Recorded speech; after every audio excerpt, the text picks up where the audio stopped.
Quando a pessoa entende a palavra de Deus, ele dedica a sua vida 24 horas por dia para o Evangelho.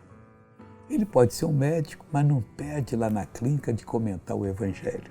No meio dos amigos, pode ser um filósofo, pode ser uma autoridade, porque ele sabe que vai ter uma repercussão muito grande para que ele possa continuar fazendo a obra de Deus por toda a eternidade. Nós vamos fazer a obra de Deus por toda a eternidade. Diz assim, não quero, porém, irmãos, que se ignoreis que muitas vezes propus ter convosco, mas até agora tenho sido impedido, para também ter entre vós algum fruto. É aqui. Paulo queria ir ter com qualquer pessoa de qualquer lugar para produzir um fruto.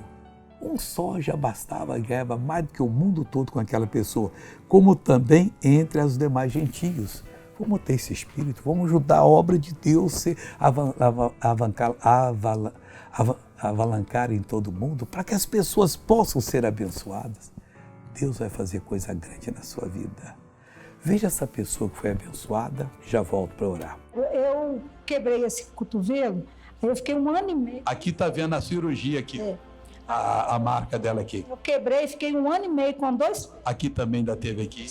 Aí tirou o ferro e eu não conseguia. Eu vinha com a mão só até aqui. E toda vez que eu levantava, ele ficava estalando. A minha netinha ficava assim, não, voz, tem um barulheiro que fica estalando. Aí eu peguei, virei para mexer, virei para todo lado, vim com a mão aqui, virei aqui atrás. Eu não consegui, eu vinha só até uma certa parte aqui, ó. Tô vindo aqui embaixo, vem tudo. E aqui o médico falou que tinha uns 2 tumores, eu não podia fazer cirurgia. Aí, graças a Deus, pastor, eu não estava conseguindo. Cheguei também o pulso doendo, mas ferroando, eu custei. Missionário, mas saiu tudo como se tivesse arrancado com as mãos, assim. Coisa linda, pessoal. E o tumor dali das costas? Aqui, sumiu a dor. Sumiu tudo. Amigo, vamos orar agora com fé, em nome de Jesus. Pai, eu estendo a minha mão em direção a essa pessoa e repreendo todo o mal da vida dela. Eu reprovo. Pai, o meu fruto é a libertação dessa pessoa, é a salvação dela, pela qual intercedo agora.